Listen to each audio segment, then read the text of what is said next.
এক শিকারীর পেটে রাখা জালে এক হরিণ আটকা পড়ল। শিকারী তাকে ধরতে গেলে সে সজোরে এমনভাবে লাফ দিল যে জাল ছিঁড়ে গেল। ফলে হরিণ বেরিয়ে পড়ল। শিকারী তাকে তরোয়াল মেরে মাটিতে ফেলে দিল এবং দড়িতে বেঁধে বাড়ির পথ ধরল। রাস্তায় দেখল একটা দেতো যাচ্ছে। সে লোভ সামলাতে না পেরে ওর দিকেও তরোয়াল ছুড়ল। দেতো তাতে জখম হয়েও শিকারীর উপর ঝাঁপিয়ে পড়ে তার পেট ফেড়ে ফেলল। শিকারী মারা গেল, আর তীরের আঘাতে দেতোও পটল তুলল।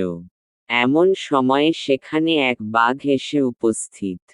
তিনটি শিকার মরা অবস্থায় পেয়ে সে তো খুশিতে বাগ। ভাবল, এমন অযাচিত আহার্য খুব কমই পাওয়া যায়।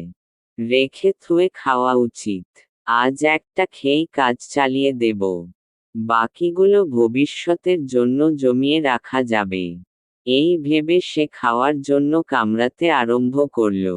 অতি কষ্টে ছিলাতো ছিল, ওদিকে তোরাক করে হাড়ের এক মাথা ঢুকল ওর মগজে।